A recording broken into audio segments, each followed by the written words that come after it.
Very good afternoon, everybody. So, yesterday we have done all the introduction related to probability, all the required or relevant definitions which were required for this particular chapter. So, today I am going to start with the first concept of this chapter, the case of a dice. Dice या die, they both are words are used. Generally, dice is a singular and die stands for plural.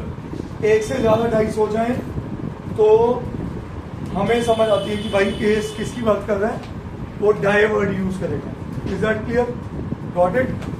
अब आप सबके लिए चीज को समझना कि dice के हमारे देखो there are almost you can throw thousands of dice together तो फिर आंसर्स बन सकते हैं, प्रोबेबिलिटी बन सकती है. बट हमारे 10th के कोर्स में ज्यादातर 3 डाइस इकट्ठे थ्रो करने तक के केस आते हैं. Is that clear? तो हमें वो उसकी जो सैंपल स्पेस है वो टिप्स पे होनी चाहिए. Why sample space? क्योंकि हमने कल जाना कि प्रोबेबिलिटी की डेफिनेशन है favourable outcome over total outcome, और total outcome is nothing but sample space. तो जो भी सैंपल स्पेस है सबसे पहले तो वो बतानी चाहिए, क्योंकि हर डाइस का क्वेश्चन का जो डिनोमिनेटर है प्रोबेबिलिटी रिलेटेड, डिनोमिनेटर में उसकी सैंपल स्पेस है. क्या नहीं है? Sample space. अब मेरा पहला पार्ट है, इसका पहला सब पार्ट है व्हेन वन डाई और डाइस इज थ्रो. जब एक डाइस थ्रो किया जाएगा, हाँ जी, क्या होगी बेटा मेरी सैंपल स्पेस? सैंपल स्पेस होगी 1 2 3 4 5 है. तो इसका मतलब टोटल आउटकम्स कितनी हुई? 6 हुई. दूर में है कितनी टोटल आउटकम्स? 6 हुई. ठीक है. अब क्वेश्चंस कैसे बनते हैं ध्यान से सुनना. क्वेश्चन ऐसे बनेंगे, a dice is thrown, what is the probability? What is the probability? First part. अब मैं ना प्रोबेबिलिटी को ऐसे ही लिख रहा हूं, प्रोबेबिलिटी ऑफ अ 2 अपीयर्स. लिखा ये आएगा what is the probability of getting a 2. What is the probability of getting अ 2? हाँ जी, 2 का मतलब है मेरी फेवरेबल आउटकम 2 हो गई. एक डाइस में 2 कितनी बार आता है? 1 टाइम आता है. यस और नो? Is that clear? ये 6 की 6 ऑप्शन आज लिख दी ना मैंने, 1 2 3 4 5 6. तो एक डाइस में 2 कितनी बार आ रहा है? 1 टाइम. तो मेरे फेवरेबल आउटकम्स क्या हो गए? 1. और टोटल आउटकम्स 6. मैं दोबारा याद करा दूं, probability of any event is nothing but favourable outcomes over and total outcomes is nothing but the sample space. तो क्वेश्चन में पहली चीज क्रॉस चेक करनी है, एक डाइस है, एक डाइस ने आपको क्लियर कर दिया कि मेरी टोटल आउटकम जो है 6 हो. सही है. Second part, probability of getting अ 3. बोलो पक्का? श्योर? क्योंकि वो भी एक बार आता है. चलो थर्ड, प्रोबेबिलिटी ऑफ गेटिंग अ 6. पक्का? लॉक कर दूं? चलो fourth part, probability of getting अ 7. है? नॉट पॉसिबल नहीं बोलना. Impossible event. इम्पॉसिबल इवेंट की 0. तो 0/6 इज 0. यस और no? Is this point clear? ठीक है, आगे बढ़ते हैं.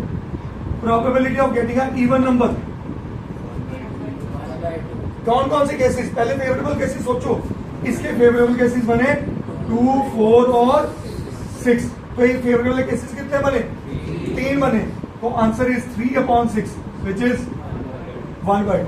और मुझे आप लोगों ने आंसर इसमें नहीं देना, हमेशा इसमें देना, ताकि मैं जान पाऊं आप तुक्का भी सही तो नहीं मार. ठीक है, आगे question number 6, probability of getting a odd number. हाँ, कौन कौन से? 1 3 है. क्या ये बात समझ आई? फेवरेबल आउटकम पेपर में जरूर लिखनी है, टोटल आउटकम जरूर लिखनी है, क्योंकि वो एक बार आएगा. हम तो एक क्वेश्चन की एक केस के कितने केसेस बना रहे हैं. ठीक है, तो आंसर क्या बना फिर से? 3/6 मीन्स 1/2. चलो 7th part, probability of a number. मैं नंबर को एक्स ले लेता हूं, लेसर देन इक्वल टू 3. तो तो कौन कौन से केसेस बने 1, 2 एंड, तो आंसर फिर से क्या बना 3/6। सही है। Next part probability of a number greater than equal to 3। 3/6 कैसे सर? 3 या 3 से ज्यादा, तो 3 भी इंक्लूड होगा। 3, 4, 5, 6, तो आंसर इज 4/6 मतलब 2/3। कहानी पकड़ में आई? यस और no? Next 9th part probability of a prime number. कौन कौन से? Beautiful. So options are 2, 3 and 5। So answer is 3/6। Answer is, अच्छा प्रोबेबिलिटी ऑफ, ये क्वेश्चन है मनमीन आपके लिए, कॉम्पोजिट नंबर 3/6। कौन कौन से?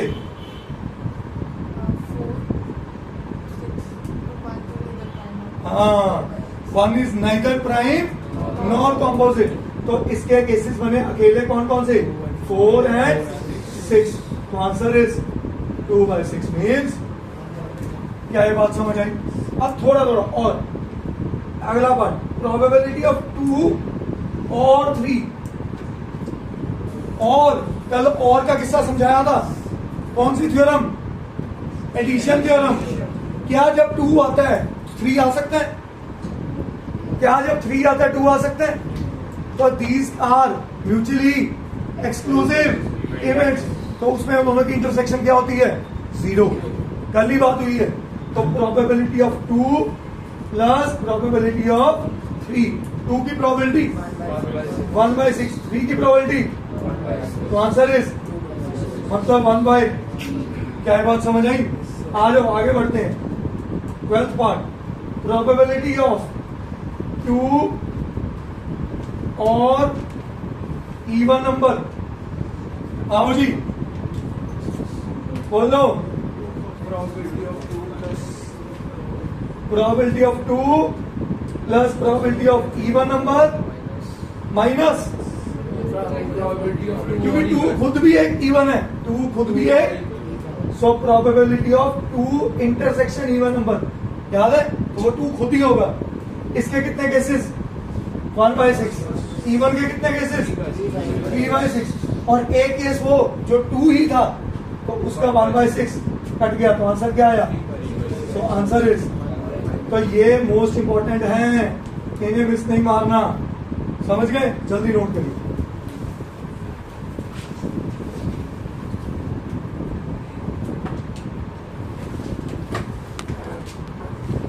Case 2 when 2 dice are thrown. अब 2 dice are thrown या 1 dice is thrown 2 times, both mean same answer. Is that clear? अब देखो क्या होगा। Let's suppose मैंने पहले डाइस पे या पहली बार जब डाइस फेंका, ये मेरी ऑप्शन आई से 2, ये 2 ऑप्शन आई। दूसरी बार फेंका, ये आई 6, तो मेरे रिजल्ट क्या आया? 2 and 6। पहले डाइस पे आया 2, दूसरे पे आया 6। ऐसे भी हो सकता था मैं 2 डाइस इकट्ठे फेंकता, एक पे 2 आया और एक पे 6 आया। तो ऐसे कितनी पॉसिबिलिटीज हैं, ऐसी कितनी पॉसिबिलिटीज हैं कि अगर हम 2 डाइस बनाएं तो उसकी सैंपल स्पेस क्या है। Let's understand that concept. मैं कहता हूं मेरे पहले डाइस पे 1 आया, दूसरे पे 1 आया, आ सकता है? पहले पे 1 आया, दूसरे पे 2 आ गया। पहले पे 1, दूसरे पे, पहले पे 1, दूसरे पे 1 एंड 1 एंड, क्या ये बात समझे? तो जब पहले डाइस पे 1 आ रहा है, दूसरे पे क्या 1, 2, 3, 4, 5, 6 कुछ भी आ सकता है। तो 1 से स्टार्टिंग वाले कितने केसेस बने? 6 केसेस बने। यस और नो? पहले पे 2, दूसरे पे 1, 2, 2। कहानी समझ पा रहे हो? 2, 5 एंड 2, 6। सिमिलरली बेटा 3, 1, 3, 2, 3, 3, 3, 4, 3, 5 एंड 3, 6। सही है? पहले पे 3, दूसरे पे 1, पहले पे 3, दूसरे पे 2। और क्या हो सकता था? 4, 1, चलते चलते कहां तक? ऐसे 5, 1, कहां तक? सिमिलरली 6 1 कैरी फॉरवर्ड करते करते क्या ये बात समझ आई? तो कितने केसेस बन गए आपके सामने? हाँ जी, और इस केस में मेरी सैंपल स्पेस क्या आई? 36। क्या आई? इसका मतलब 2 डाइस का जो भी केस आए उसका डिनोमिनेटर क्या आएगा? 36। सही है। अब मैं कुछ केसेस बेसिक वाले बना रहा हूं। इसके 2-3 कैटेगरी के क्वेश्चन होते हैं, आपको क्वेश्चन में दिमाग में सैंपल्स में सामने रखनी। मेरा पहला क्वेश्चन है, 2 dice are rolled simultaneously.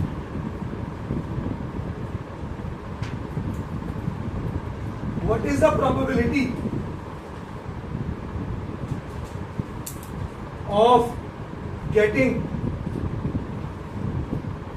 first part?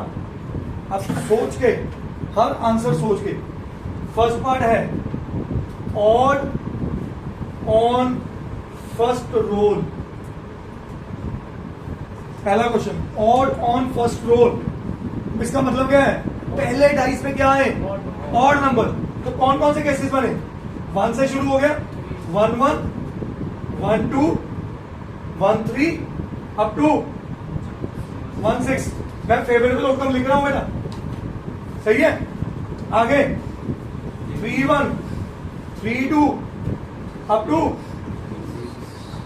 ऐसे 5 1 5 2 अप टू 5 6। क्या ये बात समझ आई? Sure?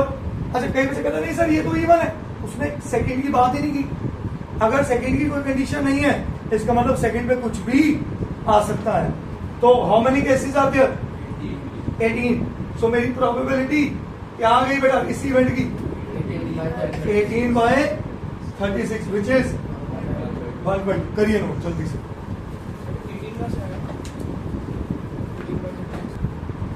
Now, second question related to 2 dice.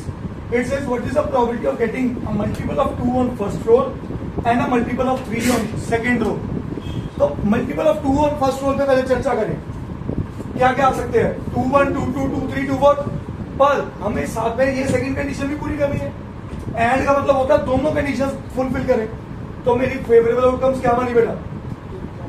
2 3। Very good. और ब्यूटीफुल। आगे 4 3। आगे 6 3 एंड सो बच्चे कितने केसेस बने? 6 बने केसेस, इससे ज्यादा कोई और बनी। सो प्रोबेबिलिटी ऑफ दिस इवेंट क्या आ गई बेटा? 6/36 विच इज, करिए नो जल्दी से।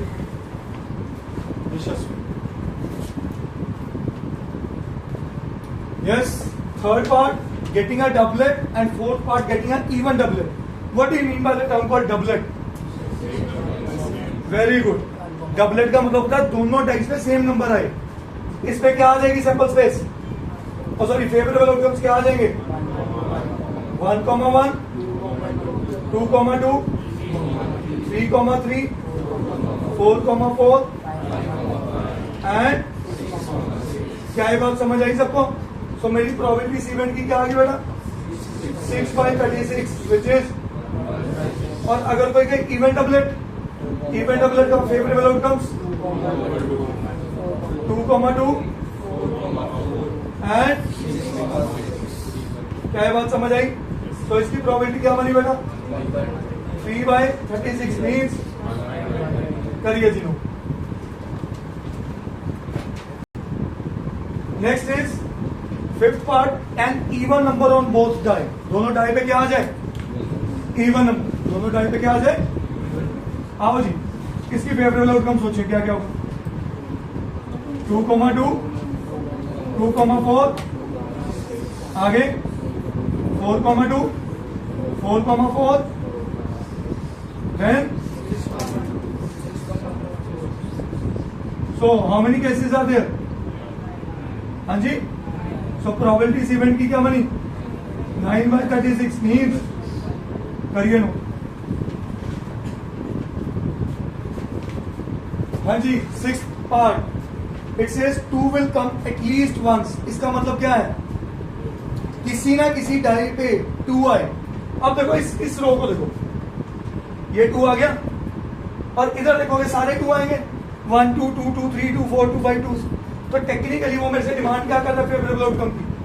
सुनिए, 2 1 2 2 अप टू कहां तक? 2 6 तक। और अब इधर से देखो 1 2 2 2 दोनों बार आ रहा था ये, तो ये 2 बार नहीं लिखेंगे। 1 2 के बाद 3 2, अब कहां तक? 6 2 तक। ये केसेस बन गए कि नहीं बने? So how many these cases are there? 12 नहीं 11। 6 इधर और 6 इधर, और ये 2 बार आ गया तो माइनस हुआ। समझ गया कि नहीं? तो how many such cases are there? So probability of such is 11/36। अब मैं एक क्वेश्चन और बना रहा हूं साथ में, वो कहता है probability that 2 will never come, 2 कभी भी ना आए। तो क्या करोगे? टोटल में से ये 11 केस क्या कर दो? माइनस। और एक्चुअली नेवर आने के टाइम ये वो फीलिंग नहीं दे रहा है हैपनिंग और नॉट हैपनिंग ऑफ इवेंट। तो नॉट हैपनिंग का रिजल्ट क्या समझाया था? 1 minus probability of A plus probability of not A is equal to 1। तो प्रोबेबिलिटी ऑफ नॉट ए क्या हो गया? 1 माइनस प्रोबेबिलिटी ऑफ ए। तो इसकी जगह लिख दूं 1 minus probability 2 will come at least once. बोलिए यस और no? So 1 minus probability of 2 at least once की क्या प्रोबेबिलिटी है? 11/36। तो एलसीएम लिया 36 माइनस 11, 25 क्या ये बात समझ आई? और ये दोनों केसेस सुपर इंपॉर्टेंट।